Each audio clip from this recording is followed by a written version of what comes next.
for you. He's a highly energetic guy, very, very funny. I enjoy him very much. I look forward to seeing him. Give it up for Mr. William Sherman. Oh, yeah! Mahalo, Honolulu. Well, welcome, Honolulu. How's everybody feeling tonight? Well, I got a sore throat. I'm not feeling too good. I guess it's the weather. Because I had a lousy dream last night. I think that had something to do with it also. I kind of had a weird dream that I had oral sex with a chicken. Yeah, I did.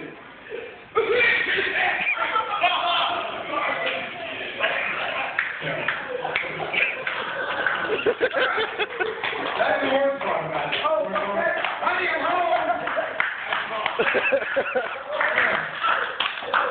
Well, my name is William, and I'm a recovering New Yorker. Somebody has to recover from that place. Have you ever had this happen? This is what happened to me this afternoon. I got the frantic knock on the door, banging on the door. My neighbor, who I'm sure, first of all, I should preface it by saying she's kind of a loudmouth Italian lady from Brooklyn, but she lives here next door to me. And I think what she wanted to say essentially was, "Come quick, my husband has a bad back. And my husband is trying to do an aggravated chore that I think is beyond his capabilities." But what it came out was, Bill, William, hurry up, my husband's going to kill himself. I'm thinking to myself, do I have to talk this guy in from the ledge? Or wrestle a gun from his hand? I have no idea what's going to happen next. So I make my way to the house. I'm sliding down the wall. "Are you okay?" He's like, "I'm going to kill myself." I'm like, what is this kind of... I look around the corner. He has the entire freezer and refrigerator on his back, trying to carry out the steps. I'm going to kill myself. I think she thinks he has a bad back. You got to be careful with what you say, you know? Like, if you come out here from New York, just don't jump into talking like a local. You know, that's not going to work too well. If you have a New York accent, speaking pidgin just doesn't fly. It is the same. How's it, brother? You know, can make my head you fricker, so no ask for that. You know, see, it doesn't work. If you're from Queens, pidgin doesn't work here. You know, it's not limited to somebody from Brooklyn or New York. If you're from California, when you come out here, don't speak pidgin. "How's it, brother?" Like, no, you didn't try to act like that, brother. You know that? If you're Australian, let's say, and you come out here from Australia, leave the pidgin at home. Just leave it home. It's like, you're not going to like that. You're freaking Australian pidgin. So I just found out I have four nephews related to me, and these are the ugliest nephews in the world. Ugly children. They're part of my family. So, I mean, you know, they at least call. They call me regularly. They eat their spinach. They're pretty good kids. They call me on the phone. They're like, "Please, please, Uncle." I mean, if you're Popeye, don't come out here and stop speaking pidgin. It doesn't fly, you know? Oh, you're not going to make my head you fricker. No, you're not going to make my head.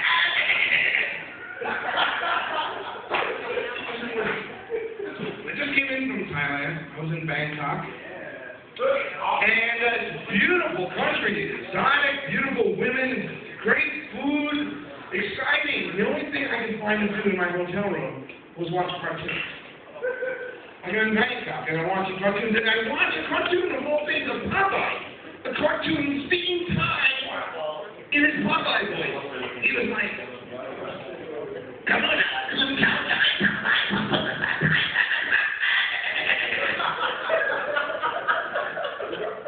try jerking up to that. I mean, I sound like a guest, you know? But I studied a little Thai. You know, I studied some Bangkok Thai. It's just north of Suratani. It's north of Phuket. And so I figured I'd spring out my Bangkok Thai on the people down in Phuket, you know, but they speak a different dialect down there. A little southern accent onto my Thai. Then maybe they don't understand me down there. So I'm like, "Kun Kao Jack, Samalap, I'm good beside Thai, I'm a crap." So why be crap? Kun Kao Jack, Samalap, I'm good beside Thai. Doesn't work. You can't just add a southern accent to a foreign language and expect Don't try that. Don't try that. And hitchhiking in Thailand is weird because they don't have like 20, 30 minutes doing this. This means keep going. In Thailand. Keep going. What other country does this mean come towards me? The cop is going like this. I'm like, oh, he means go back across the street. She's like, no, it means run. Here, you know, we have sign waivers. The wave, the sign. In Thailand, they get a picture of the guy lying. So you have this picture of the guy like begging, please vote for me. Please vote for me. So anyway, I just took a drive. I came back from Thailand and decided, you know, I'm going to travel a little bit along the United States. And I went all the way up to Canada and down through Maine on my way down to Florida. And there's a lot of different accents in our country.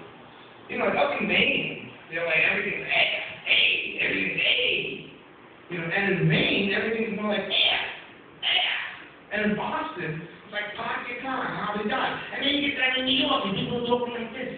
And then you get to New Jersey, and you drive down to Maryland, and you get down to Arlington, and you actually go to D.C. first, and you start talking like this. And you get down to Virginia, your voice changes a little bit. You get down to North Carolina, you're talking like this, South Carolina. Get down to Georgia, people slow down a whole lot more down there. Get down to Florida, people still talking like this, and you get down to Miami, and they're talking like this again over here. So I got back in the car, drove up back to Florida, back to Georgia real slow, because you don't get speed limit up there. I'm in South Carolina, North Carolina, get through Virginia, get back to New York, and I'm talking like this again over here.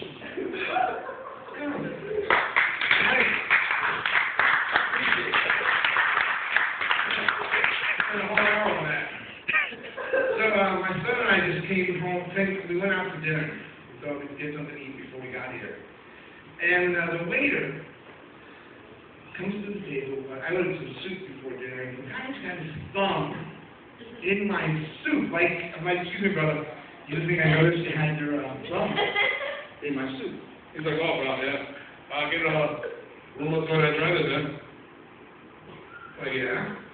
Well, so the doctor, he told me to keep my thumb in one moist, warm place. I was like, yeah, well, why don't you shove your thumb up your fucking ass? He says, well, that's what I was doing in the kitchen. You're talking about the hot and sour soup.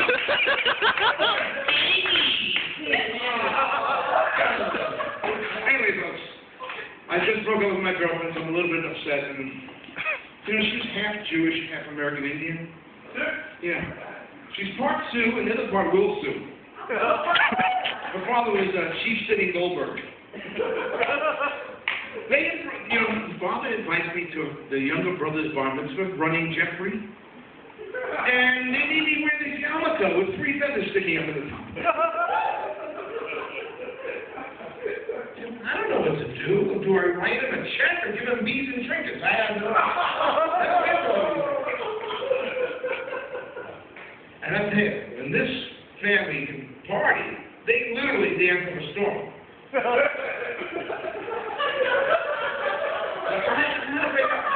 had a breakup with her. You know, I had a breakup with her. I really did. I mean, it's in the act, so I had to do it. But she moved around the house. She just moved around the house. It was just teasing to me with her,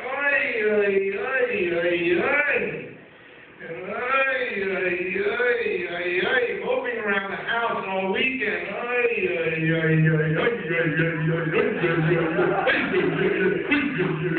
Thank you so much. That's my time on Hulu.